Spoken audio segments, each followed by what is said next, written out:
குர்பானி கொடுப்பது யார் மீது கடமை? யாருக்கெல்லாம் ஜக்காத்து கடமையாகுமோ அவங்கள் மீது குர்பானி கொடுப்பது கடமையாக ஆகுது. ஒரு வருடத்தில் 87.5 கிராம் தங்கம் இருக்குது, இப்போ அவர் குர்பானி கொடுக்கணும். அல்லது 612 கிராம் வெள்ளி இருக்குது, இப்போ அவர் குர்பானி கொடுக்கணும். அல்லது பணம் 68,000 ரூபாய் அவரிடத்துல இருக்குது, அந்த துல்ஹஜ்ஜுடைய 3 நாட்களில் பிறை 10, 11, 12 அந்த 3 நாட்களில் 3ஆவது நாளில் அவரிடத்துல 68,000 ரூபாய் வந்துச்சு அப்படின்றாலும் அவர் குர்பானி கொடுப்பது வாஜிபாக இருக்குது.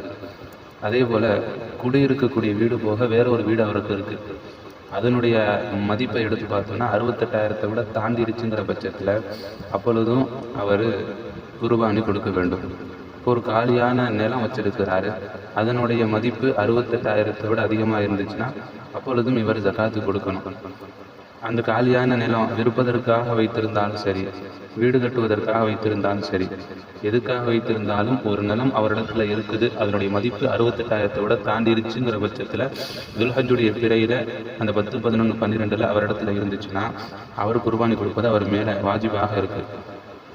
அதே போல் உபயோகிக்கக்கூடிய அந்த வண்டியை தவிர வேறு வாகனங்களும் அவர் வச்சிருக்கிறாரு, உபயோகப்படுத்தலைங்கிற பட்சத்தில் அந்த வாகனத்தினுடைய மதிப்பு 68,000 விட அதிகமாக இருந்துச்சுன்னா அதுக்கும் ஜக்காத்து கொடுக்கணும். வீட்டில் இருக்கக்கூடிய அத்தியாவசியம் இல்லாத ஆடம்பரமான பொருட்கள் இருக்குது, அதனுடைய மதிப்பு 68,000 தாண்டி இருந்துச்சுங்கிற பட்சத்துலையும் அப்பொழுதும் அவர் குர்பானி கொடுக்கணும்.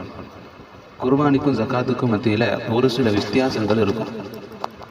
யாருக்கெல்லாம் ஜக்காத்து கடமையோ அவங்கெல்லாம் குர்பானி கொடுக்கணும். என்றாலும் குர்பானிக்கும் ஜக்காத்துக்கு மத்தியில் சில வித்தியாசங்கள். ஒரு தவறிடத்தில் ஜக்காத்துடைய நிசாப் வந்துருச்சு, தங்கத்தில் 87.5 கிராம் அல்லது வெள்ளியில் 612.5 கிராம் அல்லது பணம் 68,000 ரூபாய் வந்துருச்சு அப்படின்னா இவருக்கு ஒரு வருஷத்துக்கு பிறகுதான் ஜக்காத்து கடமையாகும். ஆனால் குர்பானியை பொறுத்த வரையில் அந்த துல்ஹஜ் பிறை 10, 11, 12 இந்த 3 நாட்களில் அவரிடத்துல அந்த 68,000 ரூபாயோ அல்லது தங்கம் வெள்ளி இருந்தாலோ அவர் மீது குர்பானி கடமையாக ஆயிரும். மேலும் ஜக்காத்துங்கிறது வளர்ச்சியுடைய பொருட்கள் மீது கடமை. ஆனால் குர்பானிங்கிறது வளர்ச்சி இல்லாத பொருட்களாக இருந்தாலும் அவரிடத்துல அந்த ஜக்காத்துடைய நிசாப் அளவுக்கு அந்த பொருளினுடைய மதிப்பு இருந்துச்சுன்னா அப்பொழுதும் அவர் மீது குர்பானி வாஜிபாகிரும். உதாரணமாக ஒரு நிலத்தை வாங்குறாரு, அதில் வீடு கட்டி குடி போகணும்னு சொல்லி, இப்போ அதன் மீது அவருக்கு ஜக்காத்து கடமை இல்லை. ஆனால் அதன் மீது இப்போ இவருக்கு அதன் காரணமாக இவருக்கு குர்பானி கடமையாக ஆயிரும். அதனுடைய மதிப்பு 68,000 விட தாண்டி இருந்துச்சுன்னா. மேலும் ஜக்காத்தை பொறுத்தவரையும் முஸ்லீம்களுக்கு அதிலும் ஏழைகளுக்கு மட்டும்தான் கொடுக்க வேண்டும்.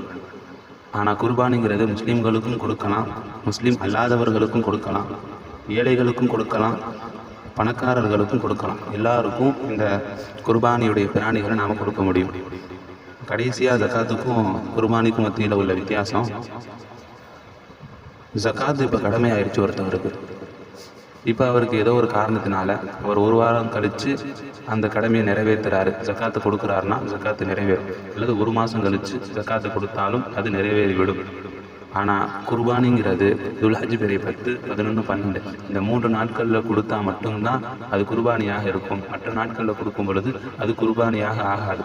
குர்பானிக்காக வேண்டி ஒரு ஆடையோ அல்லது பிராணிகளை நாம் வாங்கியிருக்க சமயத்தில் அறுக்காமல் விட்டுட்டாலும் அதை நாம் சதக்கா செய்து விட வேண்டும். அதை நாம் அறுத்தாலும் அது குர்பானியாக ஆகாது.